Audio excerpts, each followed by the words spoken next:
కరీంనగర్ వెళ్దాం. అక్కడ మా ప్రతినిధి భాస్కర్ ఉన్నారు. భాస్కర్, ఈ బీసీ బంద్ కు అన్ని పార్టీలు మద్దతు తెలిపిన సందర్భంలో అక్కడ బంద్ ఏ విధంగా కొనసాగుతుంది? బంద్ ప్రభావం ఏ విధంగా ఉంది? డీటెయిల్స్ ఏంటి?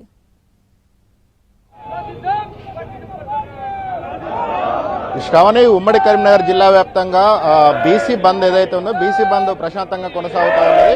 అఖిలపక్ష నేతలు ఉదయం తెల్లవారుజామున 4 గంటల నుంచి అన్ని ఆర్టీసీ బస్ డిపోల ముందు బైఠాయించారు. ఆర్టీసీ బస్ డిపోల ముందు బైఠాయించి బస్సులను బయటకు రాకుండా ఎక్కడికక్కడ అడ్డుకున్న పరిస్థితి నెలకొన్నది.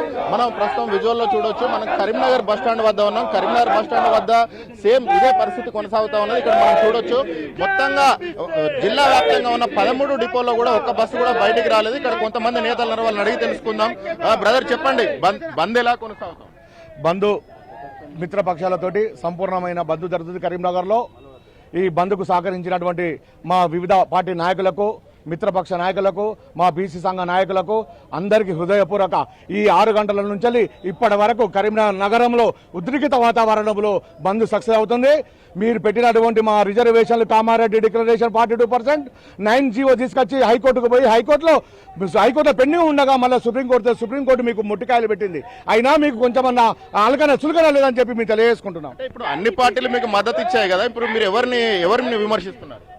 అన్ని పార్టీలు మద్దతు 15-20 రోజుల్లో బట్టి అన్ని పార్టీలు మద్దతు ఇస్తామని చెప్పడం జరిగింది. నిన్న మాత్రం కాంగ్రెస్ మద్దతు ప్రకటిస్తున్నాం బంధుకు అని అన్నారు.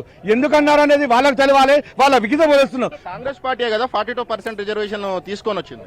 42% కామారెడ్డి వాళ్ళే, కాంగ్రెస్ పార్టీ వాళ్ళే తీసుకొచ్చారు. మరి తీసుకొచ్చినప్పుడు ఈ 9 జీవో ఎందుకు తెచ్చారు? మరి ఇలా దొంగ ఈ గుంపులకు వచ్చి దొంగ నడిస్తే ఏ రకంగా ఉంటుందని చెప్పి మేము నిలదీస్తున్నాం బీసీ సంఘాల తరఫున. అది కరెక్ట్ పద్ధతి కాదు. మీరు పార్టీ డిక్లరేషన్ మేము అడగలేదు. మాకున్న 23 డిక్లరేషన్ మేమెంతో మాకంతా అడిగినాము. మేము ఎంతమంది ఉన్నా మాకంతా రిజర్వేషన్ కావాలన్నాం. మీరు ఇస్తానన్న 42 డిక్లరేషన్ ఇవ్వకుండా హైకోర్టు. బంద్ తర్వాత మీ కార్యాచరణ ఏ విధంగా ఉండబోతుంది? మేము ఈ బంద్ తర్వాత రేపటి నుండి రోజుకో కార్యక్రమం మా పార్టీ, మా జేఏసీ ప్రకారం రోజుకో తెలంగాణ ఏ రకంగా రుజుతం జరిగిందో ఆ బీసీ రిజర్వేషన్ అమలు, బీసీ రాజ్యాధికారం వచ్చే వరకు నిత్యమో కార్యక్రమం చేసుకుంటూ ముందుకు సాగుతామని చెప్పి తెలియజేసుకుంటున్నాం. మొత్తంగా చూసినట్టయితే ఉమ్మడి కరీంనగర్ జిల్లా వ్యాప్తంగా ఉన్న 13 ఆర్టీసీ డిపోల్లో బస్సులన్నీ కూడా పూర్తిగా డిపోలకే పరిమితం అయ్యాయి. ఈ డిపోలకు పరిమితమైన బస్సులను ఎక్కడికక్కడ బీసీ సంఘాల నేతలు ఒకవైపు, వామపక్షాల నేతలు మరోవైపు ఇప్పటికైతే అడ్డుకుంటున్నారు. కాంగ్రెస్ పార్టీ నేతలు కూడా అక్కడక్కడ బంద్లో పార్టిసిపేట్ చేస్తున్నారు. వేములవాడ బస్ డిపో ముందు ఉదయమే ప్రభుత్వ వైపు ఆది శ్రీనివాస్ అక్కడ బైఠాయించి అలా బంద్కు సంపూర్ణ మద్దతు ప్రకటించడమే కాకుండా బస్సులను బయటికి రాకుండా అక్కడ బైఠాయించి అడ్డుకున్న పరిస్థితి ఉన్నది. ఇక్కడ సిపిఐ నేతలు ఇటువైపు, అటు సిపిఎం నేతలు, ఇటు బీసీ సంఘాల నేతలు ఇక్కడ బైఠాయించి అయితే చేస్తా ఉన్నారు. ఒక్కసారి వాళ్ళతో మాట్లాడించే ప్రయత్నం చేద్దాం. చెప్పండి. ఇలా బీసీలకు 42% రిజర్వేషన్ అమలు కోసం తెలంగాణ వ్యాప్తంగా బంద్ జరుగుతూ ఉంది. ఈ యొక్క సకల జనులు ఈ బంద్ లో పాల్గొంటా ఉన్నారు. ఇప్పటికే అసెంబ్లీలో తీర్మానం చేసి గవర్నర్ పంపినటువంటి పరిస్థితి ఉంది. కాబట్టి కేంద్ర ప్రభుత్వం వెంటనే 42% రిజర్వేషన్లను అమలు చేయాల్సినటువంటి అవసరం ఉంది. వెంటనే 9వ షెడ్యూల్లో చేర్చాలని చెప్పి డిమాండ్ చేస్తా ఉన్నాం. ఇలా బంద్ సందర్భంగా ఈ రాష్ట్రంలో ఉన్నటువంటి అన్ని రాజకీయ పార్టీలు బంద్కు మద్దతు ఇస్తా ఉన్నాయి.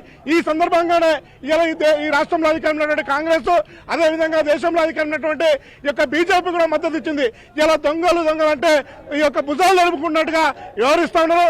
ఈ యొక్క ప్రజల్ని మోసం చేసేటువంటి పని చేస్తా ఉన్నారు.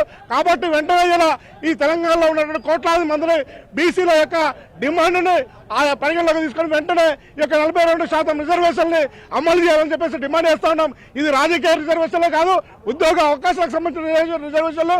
కాబట్టి వెంటనే ఈ యొక్క 42% రిజర్వేషన్లు అమలు చేసేంత వరకు ఈ పోరాటాన్ని ఇంకా ముందుకు తీసుకెళ్దామని హెచ్చరిక ఇస్తా ఉన్నాం. అంటే మన విజువల్లో గమనించవచ్చు, ఒకసారి కిలోమీటర్ల మేర వాహనాలు అయితే బార్లు తీరిన పరిస్థితి ఉన్నది. ఒకవైపు ఆర్టీసీ బస్సులు బయటకు రావడం లేదు. ముందుగానే బంద్కు సంబంధించిన వివరాలన్నీ అన్ని రాజకీయ పార్టీలు, అఖిలపక్ష నేతలు ప్రకటించిన నేపథ్యంలో ప్రయాణాలు కూడా వాయిదా వేసుకున్న పరిస్థితి. మరోవైపు విద్యా సంస్థలు కూడా స్వచ్ఛందంగా బంద్లో పార్టిసిపేట్ చేస్తున్నాయని చెప్తున్నారు. మనతో పాటు సిపిఐ జిల్లా కార్యదర్శి ఉన్నారు, ఆయన అడిగి తెలుసుకుందాం.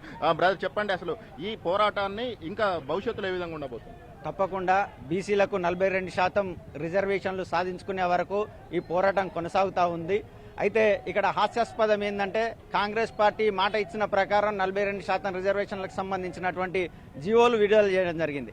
ఈరోజు బంద్కు సంపూర్ణ మద్దతు అని చెప్పేసి బిల్లును అడ్డుకుంటున్నటువంటి బీఆర్ఎస్, బీజేపీలు కూడా రోడ్లపైకి రావడం హాస్యాస్పదం. మీకు ఏమాత్రం చావ ఉన్నా, ఏమాత్రం బీసీ రిజర్వేషన్లు అమలు చేయాలనుకున్నా మీరు తక్షణం కేంద్ర ప్రభుత్వం పైన ఒత్తిడి తీసుకొచ్చి బీసీ రిజర్వేషన్లు అమలు చేయాలని చెప్పేసి మేము డిమాండ్ చేస్తా ఉన్నాం.